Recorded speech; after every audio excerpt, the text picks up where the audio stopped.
ที่ไปทีมราชการได้มันเป็นตามประเพณีบอกเริ่มมาไปแล้วพี่น้องเจ้าก็มาเกี่ยมแล้วทุกคนอันนี้เขาเจ้าก็สิเอาไม้ทีมาห้าลงศพพี่น้องเอาตัวนี้ทั้งสามหมู่บ้านมาช่วยกันทุกคนมาทำพิธีแล้วก็สำเร็จแล้วตอนนี้เขาเจ้าก็สิเกี่ยมเอาไปทุกคน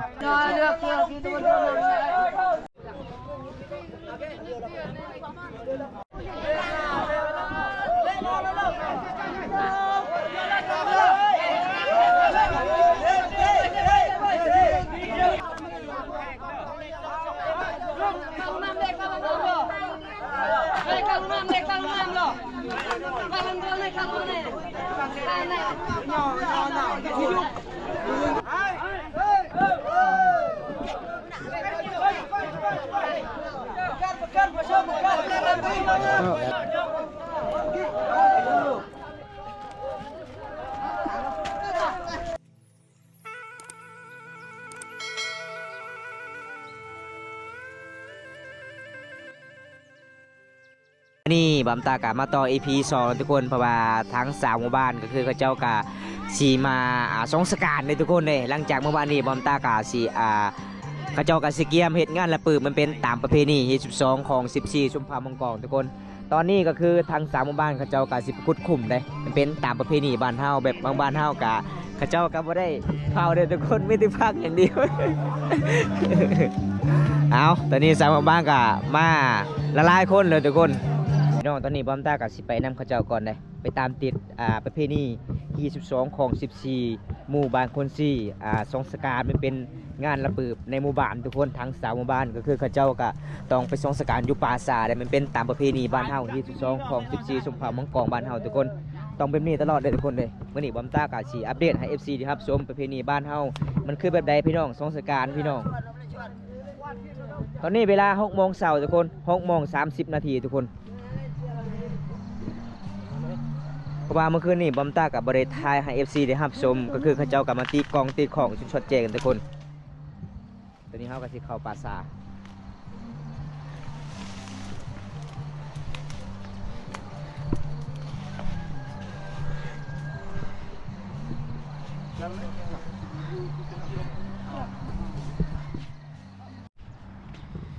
ประเพณีสุนทรมังกรทางนี้มันคือการกับประเพณีสุนทรมังกรมุงบาบ่าวบนตาหรือบ่อพี่น้องเป็นใดกับบอมตากับสิพา FC ได้รับชมพี่น้องเฮาจากต่างประเทศและในประเทศนี่ครับชมประเพณีเขตนี้ทุกคนพิธีสงกรานต์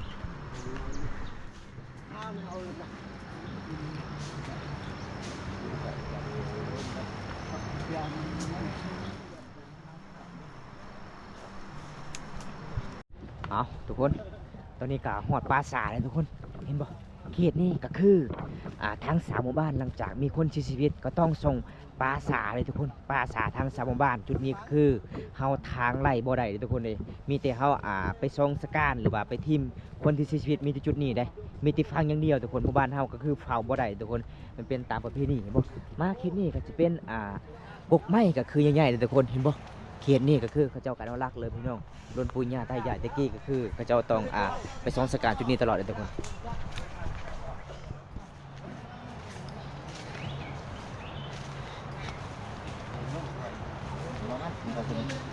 อันนี้ก็เมนมาเลยทุกคนเห็นบ่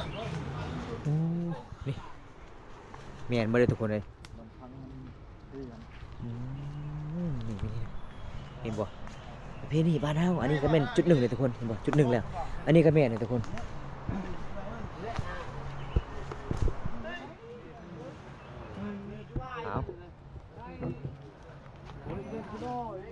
ตอนนี้แม่งข้าเจ้ากะสีมาเลือกบอลจุดที่ข้าเจ้าจะขุดเลยเพราะว่าหมู่บ้านเฮาก็คือข้าเจ้ากับบริเสียงไข่ทุกคนเพราะว่าบอลใดพี่น้องคนที่เสียชีวิตก็คือข้าเจ้าต้องต่อจุดหันทุกคนเลย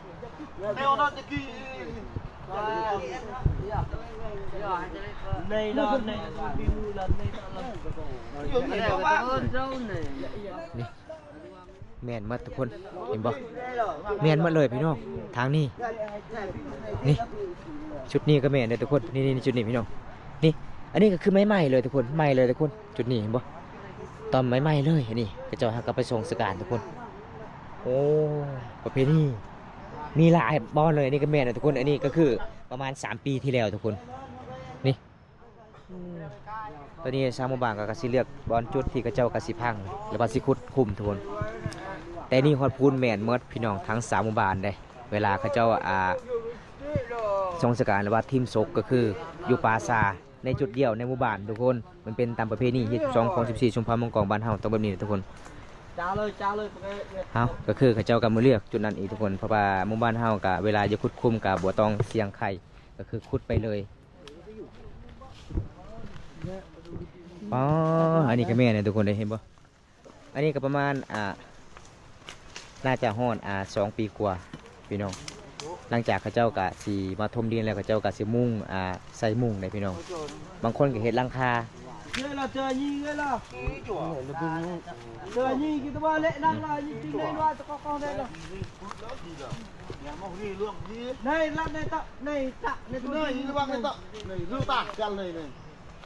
giờ pin cái giờ chẳng hay đi luôn như này rốt như nó ao luôn thôi phải to phải to chân rồiเพื่อนว่าเก็บขยะเครื่องคลองแล้วก็เขาเจ้าก็มาจุดขุดจุดนี้แหละพี่น้องขุดไปแล้วก็คือใหญ่บ่ได้เพราะว่าจะเป็นเฮาได้พ่อโรงศพเก่าตะกี้ได้ก่อนก็คือใหญ่บ่ได้พี่น้องขุดไปเลยทุกคนเป็นตามประเพณีบ้านเฮาเด้อันนี้ก็แม่นนะทุกคนนี่ก็แม่นทุกคนเห็นบ่หลังจากที่คนเสียชีวิตก็คือของคนที่เสียชีวิตเขาเจ้าต้องไปทิ่มมัดจุดนี้เด้พี่น้องเห็นบ่มันเป็นตามประเพณีบ้านเฮาก็เอาบ่ได้พี่น้องของเครื่องของคนที่เสียชีวิตทุกคนนี่แม่นมัดจุดนี้พี่น้องแม่นมัดเลยแถวนี้เพราะว่ามื้อนี้เฮาก็สิมาขุดจุดนี้ต่อ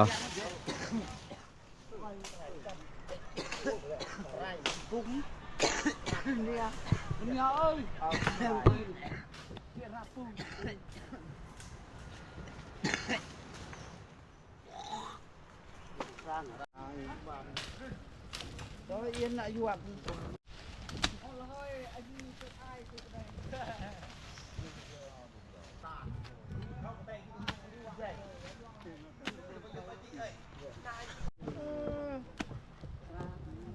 ตอนนี้มันก็เจ้ากันสิขุดเริ่มขุดแล้วพี่น้องdạ vậy ôi chưa đi phút ngày tới đấy giật cà món phải chạy cái phít chưa còn nè giờ nó quaไปnó đọ chia làm ได้2 คืบเลยทุกคนแต่ว่าเฮาก็ซอยเฮ็ดซอยกันไปพี่น้องซอยกันขุดอันนี้ไปเป็นไอ้บอบเยอะเฮ้ยดีจ้าทุกคนเจ็บจองมือไปเจาะปลาดูกมอนี่หนักเจาะสปอร์ตเจาะกันสิบไปลาเรียอะไรกันเรียเจาะปรีเช็ดแล้วต่อเช็ดตรงจ้าตาปรีจิกละกระดาษเอาทุกคนตอนนี้ก็ฮอดประมาณ3 คืบทุกคนเฮาขุดอีกประมาณยัง 4-5 คืบพี่น้องแล้วก็สำเร็จทุกคนเฮาก็มาซอยกันเพราะว่าบ่มตาก็มาซอยกันเด้เพราะว่าบ่มตาก็บ่ได้ถ่ายแต่บ่มตาก็มาซอยทุกคนเฮาเวลามาเฮาต้องซอยกันต้องขุดพี่น้องเอ้ยขุดดินให้มันแหลกพี่น้องเอ้ย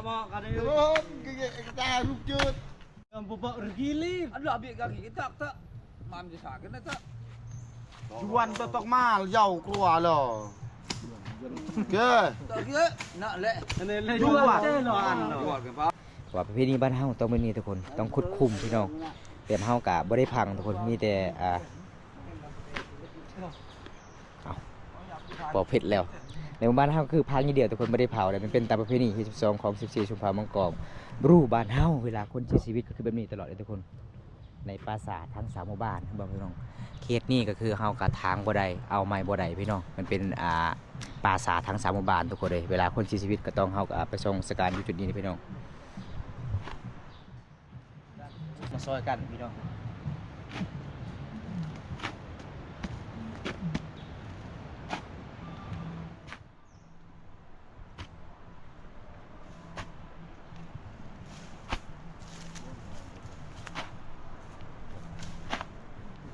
เวลาอันปบุญจะใกล้เพลงเกมชัววิทย์จะชักละชอบเจอใหม่ทุกทัก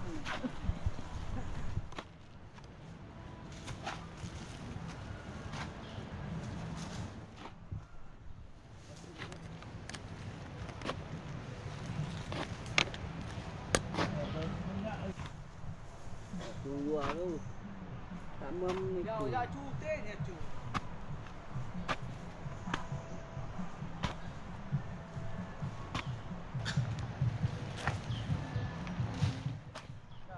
Một cái là phải tập một ha ha. Rồi chụp tê. Các bạn tập dùng bửm nó này tặng là lẹp đó.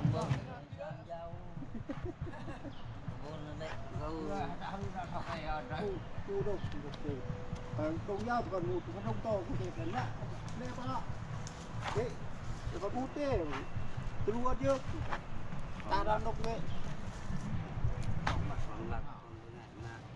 Qua là phi chắp thắt. Chưa đục dâu ta còn một. Bom chừng bom nhé. Lúc nhau chả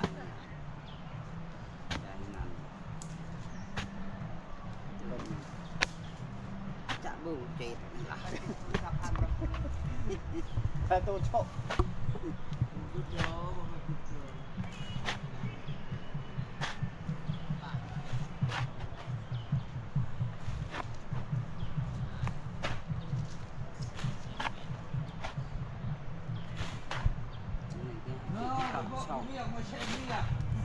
tính cỏ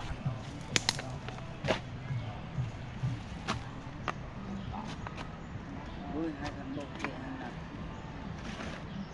con cái các bạn nặng đi quan ra đâu Ta nặng cho u để bà cả. đây là promo ngọc Tôi nhớ nhiều lắm. Nhiều lắm. đi vào lục cái thở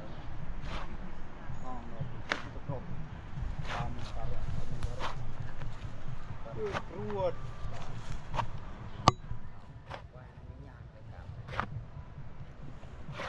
chi con chi là tiêu còi chàng Mà phải ruột cho nó được. นี่พี่น้องเอ้ยคันบ่ซอยกับบ่มีเหตุพี่น้องประเพณีบ้านเฮาต้องฮักแพงกันแบบนี้นะทุกคนโอ้ยอีกประมาณยัง2 คืบก็สิแล้วล่ะพี่น้องเอาตอนนี้ก็สิแล้วเลยทุกคนหลังจากนั้นเฮาก็สิกลับบ้านแล้วก็สิเอาศพสิมาเอาไว้จุดนี้พี่น้อง xa khi chắc chắc chỉ có bố hiền hết luôn á vui lắm thì Ngọc. cho thằng ăn bún đây ตอนนี้สิแล้วเลยเด้อทุกคนสิแล้วบัดนี้พี่น้องเอ้ยเฮาก็สิกลับแล้วทุกคน nào quay tao cọ đúng không mày พอเลยเด้ Việt nó đây Tương thế. ส้มนี่เลยเด้ tao cọ rồi Nói cho bây giờ sẽ học phít phít. มีจู้ เอา Xem đi bộ. เอากลับแล้ว 1 mét đây đấy. บ่ฮอดเม็ด60เอาทุกคนตัวนี้มันเฮาก็สิกลับเพื่อกลับเพื่อนกลับศาลนะทุกคนเด้ตามประเพณีบ้านเฮาต้องแบบนี้พี่น้องเอ้ยมื้อนี้บำตากลับมาซอย3หมู่บ้านนี่เดินทางมาบ้านนี่ก็จะเป็นพี่น้องของป่าสาวสุขพี่น้องที่บำตาไปถ่ายคลิปก็เลยมื้อนี้ก็ขอแสดงชี้ใจน้ำน้องหลายพี่น้องเอ้ยบำตากับบ่คือบ่พันว่าเกิดขึ้นกับครอบครัวน้องเพราะว่าครอบครัวน้องก็เป็นครอบครัวที่ยากจนพี่น้องจะได้กับบำตากับสิพายสิครับชมวิธีชมชนกะหมู่บ้านนี้แบบใดทุกคนไปตอนนี้บำตาก็สิออกจากป่าสาก่อนแล้วก็สิเข้าสู่หมู่บ้านทุกคนเลยบรรยากาศตอนนี้ก็คือ9 โมงทุกคน9 โมงได้9 โมงเช้า Đi cáiมันอยู่ใกล้ทางใหญ่มันบ่ได้ใกล้บ้านนี่บ่ลือเนาะ เอาทุกคนหลังจากที่เฮามาคุมแล้วก็คือเขาเจ้าก็มาทำพิธีที่เป็นหอบที่เราเขาเจ้ากันที่เริ่มพิธีนะทุกคนที่พิธีกระชการอะไรมันเป็นตามประเพณีบอกพี่น้องต้องตีกองตีคลองไปน้ำ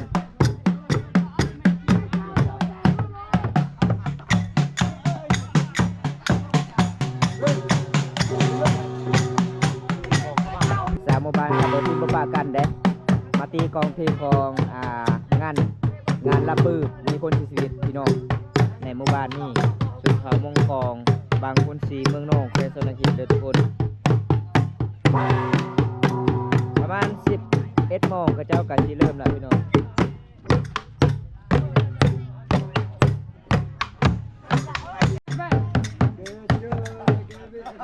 เอาอันนี้สำเร็จเด้อทุกคนข้าเจ้ากลับมาตีกองกับข้องโอเคนี่ที่12ของ14ชุมพรมังกรตอนนี้ชาวบ้านกับสิเกียมล่ะทุกคนเลยสิเกียมไปส่งสิเกียมไปทีมในปราสาททั้งหมู่บ้านไปละลายคนเลยทุกคนอันนี้แม่งข้าเจ้าก็ทำพิธีสิผูกแขนตระกูลมอที่สูตรทุกคนเห็นบอกเขาก็สิเริ่มเอาไปล่ะพี่น้องประเพณีบ้านเฮาที่12ของ14ชุมพรมังกรเหตุงานระเบิดมีคนเสียชีวิตในหมู่บ้านทุกคนเห็นบอกอันนี้ก็คือเจ้ากับมาจำแล้วก็สิผูกแขนตระกูลหม้อทุกคนหลังจากนั้นก็คือตระกูลหม้อกับมาจำบอกว่าเมื่อนี้เฮากับสิเกียมไปละทุกคนให้ขึ้นสวรรค์สันพาไปดูดีทั้ง3หมู่บ้านกับไปทีมอยู่ปราซาก็คือคนที่เสียชีวิตก็คือจากไปกับให้ไปดูดีพี่น้องเป็นตามประเพณีเด้อทุกคนอันนี้ก็คือหัวหน้าสนุนในหมู่บ้านเนี่ยทุกคนพระเจ้าก็ต้องเอิญบอกว่าจะเป็นละลายหมู่บ้านที่มาร่วมงานระเบิดมื้อนี้ก็ขอให้มาหมดทุกคนเลยทุกคนมาซอยกันพี่น้องพระเจ้าก็สิเกียมไปส่งล่ะทุกคนหัวหน้าสนุนบ้านเฮาพี่น้องคือแบบนี้พี่น้องเอิญแต่ละหมู่บ้านถ้าบ่ได้มาก็คือต้องมาซอยกันประเพณีที่12ของชื่อชุมพรมังกรบ้านเฮาคือแบบนี้เลยทุกคนมาเนี่ยโกตะกอเฟิร์นก็อ่านรายชื่อแต่ละหมู่บ้านผู้ใดเน่มาผู้ใดเน่บ่มาทุกคนหลังจากที่กระเจ้าไปทีมแล้วก็คือมาแต่นั่นแต่ปลาซาคือกินข้าวกินน้ำมานะละโว้ยตะกออันนี้ก็คือตระกูลหม้อทุกคนเลยตระกูลหม้อมาทำพิธีได้คันเฮาว่าบ่เป็นคือเฮากะไปส่งอยู่ปราซาคนที่เสียชีวิตกะไปบ่ฮอดจอบ่ถึงเลยทุกคนต้องตระกูลหม้อมีผู้เดียวเก่งหลายในหมู่บ้านนี้ทุกคนเลยที่มาสูตรและการมาทำพิธีพี่น้องเอาทุกคนหลังจากที่FC หลายๆคนถามว่าเป็นยังเขาเจ้ามาจับวากันก็คืออันนี้คือเขาเจ้าทำพิธีจิไปส่งในพี่น้องเพราะว่าจิไปส่งคนที่ชีวิตก็คือขึ้นสวรรค์ชั้นฟ้าให้ไปด้วยดีพี่น้องถ้าเฮาเว้าบ่ถูกคำก็คือคนที่เสียชีวิตหรือว่าคนที่จากไปเมื่อนี้กะไปบ่ฮอดจบบ่ถึงชั้นขึ้นสวรรค์ชั้นฟ้าทุกคนอันนี้มันเป็นตามประเพณี22ของ14ชุมพรมังกรด้วยทุกคน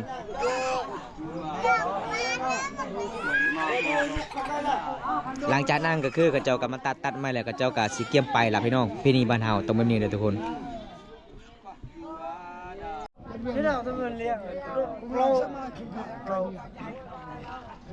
ตอนนี้มันไก่สิแล่แล้วทุกคนทำพิธีตระกูลหม้อทำพิธีก็คือในหมู่บ้านมีตระกูลหม้อผู้เดียวเด้พี่น้องทำพิธีคนที่เสียชีวิตก็บอกให้คนสวรรค์ชั้นพาไปดูดีพี่น้องบ่ให้เจ็บบ่ให้ไข้อีกต่อไปทุกคนจะหอบนี่จะหอบห้องหอบจนหอบเริ่มเลยเด้อทุกคนเริ่มมาไปแล้วพี่น้องเจ้ากันมาเกียมแล้วทุกคน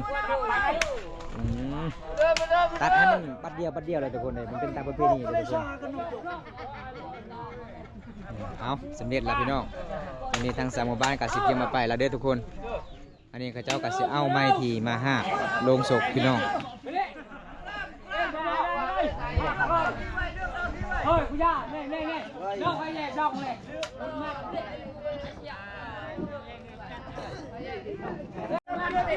เอาตอนนี้ทั้ง3หมู่บ้านมาซอยกันแล้วทุกคนบางคนก็เอาเสือกมามัดเป็นตามประเพณีทุกคนในบ้านเฮาเด้อพี่น้อง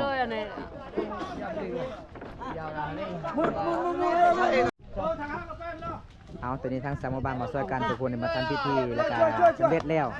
ตอนนี้เขาเจ้ากะสิเกียมเอาไปทุกคนสิมาหาเข้าในปราสาทไปส่งในปราสาทเบิดทางหมู่บ้านถ้าผู้ได้จากไปในหมู่บ้านต้องไปส่งที่ปราสาทมันเป็นพิธีชุมพรมังกรพี่น้อง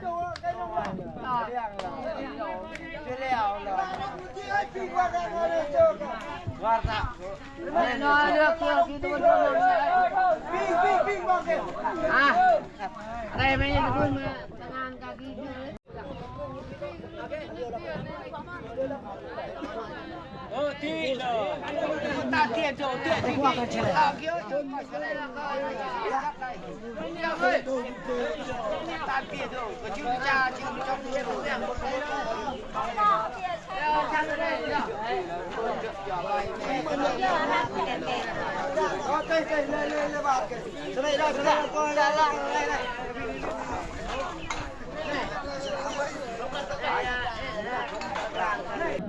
อนนี้แมนสามหมู่บ้านกับสีมามัดให้รายละเอียดทุกคน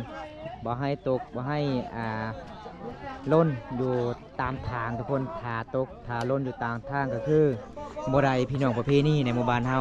ทางสามหมู่บ้านกับบ่วิดอีกต่อไปทุกคน ตอนนี้เขาเจ้ากับมัดให้มันละเอียดพี่น้องเอ้ย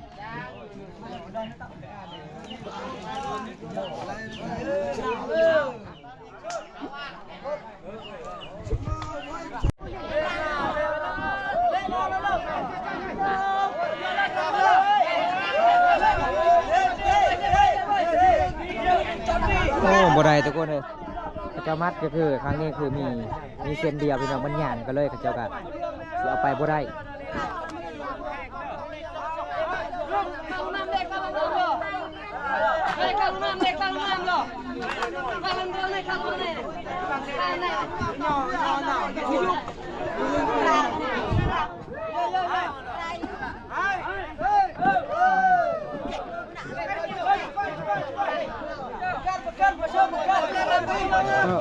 ได้พอแล้วถอยเลยว่ะถอยเลย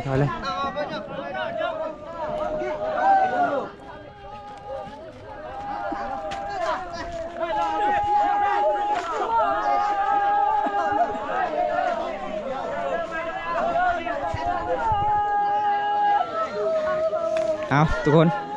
จะได้กับไปส่งสการน้ำกันเด้อพี่น้องเว้ย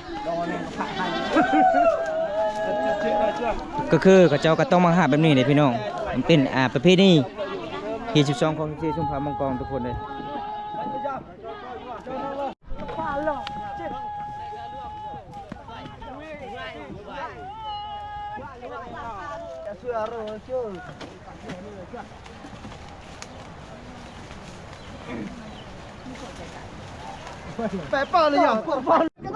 อันนี้ก็คือเครื่องของคนที่ชีวิตและเขาเจ้าต้องไปชงหมดทุกคนที่นี่สมภาพมังกรบ้านเฮาก็เอาบ่ได้เครื่องของคนที่ชีวิต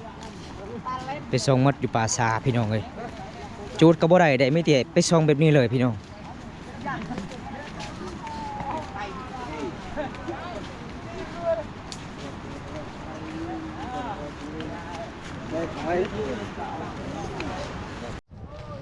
เนาะตอนนี้ก็หอดป่าซาเลยเด้อทุกคน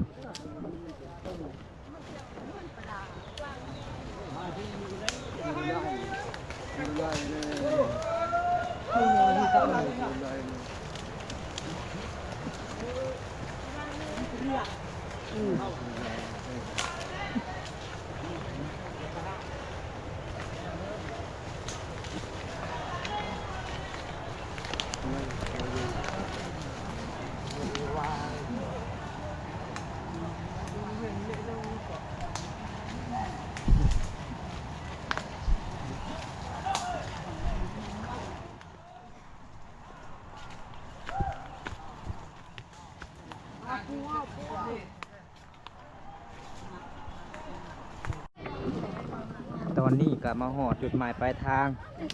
ที่บองเขาเจ้าก็ไปส่งละลายคนอยู่ป่าสาเลยทุกคนของชมเผ่าบรูมังกรบ้านเฮาต้องเป็นนี่เด้อพี่น้อง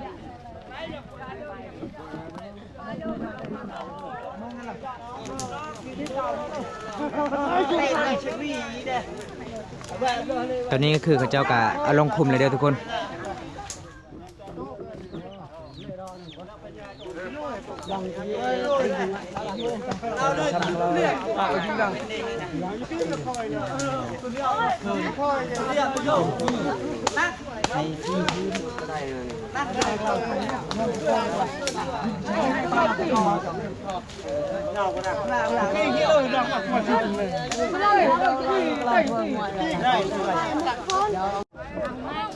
ไม่ยังเอาพื้นบ่เอาพื้นสิให้พี่บ่อ๋อแล้วก็ไม้ตายจากอันไม่เป็นเด้สี่โอ้ต้องเอาพื้นเนาะให้พี่เนาะอ๋อเวลาเขาปลาเขาดองก็คือเดี๋ยวพ่อหมูคู่เป็นประเพณี chỗ ở đây đi เจอเลย đàn kèm nó là về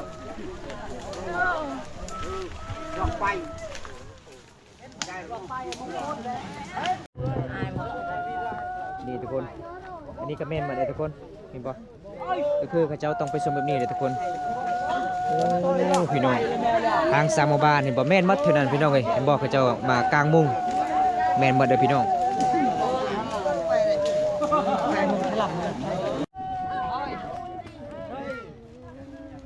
น้องไอ้ถ่ายฉากเลยบ้างตายถ่าย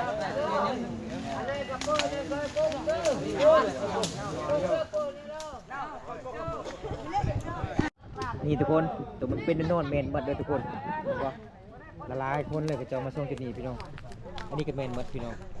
มองเขาเจ้ากับสีมากลางมุ้งก็เมนหมดเลยทุกคนตอนนี้เขากับสีมาส่งจุดหมายปลายทางคือจุดนี้เลยทุกคนสีมาทิมในปราสาททุกคนที่นี่สงครามมังกรบ้านเฮากะประมาณชั่วนี้ละพี่น้องสิพายพี่ได้ครับชมเลยทุกคนเลย22บ้านเฮากะปะบ่ได้พี่น้อง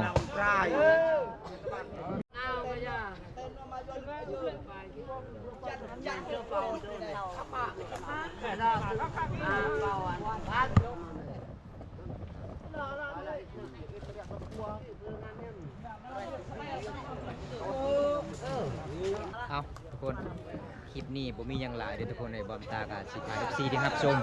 ประเพณีสงขลามังกรที่12ของ14สงขลามังกรบ้านเฮาพี่น้องมื้อนี้ก็ขอแสดงจิตใจนำละลายครอบครัวชาวสุขพี่น้องเป็นปากของชาวสุขทุกคนบอมตากาบ่คือประพันธ์เลยว่ามีพี่น้องของชาวสุขจากไปมื้อนี้เฮาก็มาส่งอยู่ปราสาทได้มันเป็นตามประเพณีหมู่บ้านเฮาชนบทลาวทุกคนหมู่บ้านคุณศรีเมืองนองเขตสวรรณเขตบอมตากาสิมาซอยพระเจ้าก่อนเพราะว่าบอมตากาสิปิดประเพณีก่อนที่มีพี่น้องก็ได้รับชมคลิปนี้แล้วก็ฝากกดไลค์กดแชร์กดติดตามให้เด้อพี่น้องเป็นกำลังใจให้บอมตาเฮ็ดคลิปตอนต่อไปพี่น้องอัปเดตประเพณีสุนทรภู่มังกรบ้านเฮาจุดเทนี้ก่อนพี่น้องเอาจังได้กับบอมตาไปกันเด้อทุกคนสวัสดีครับผมบ๊ายบาย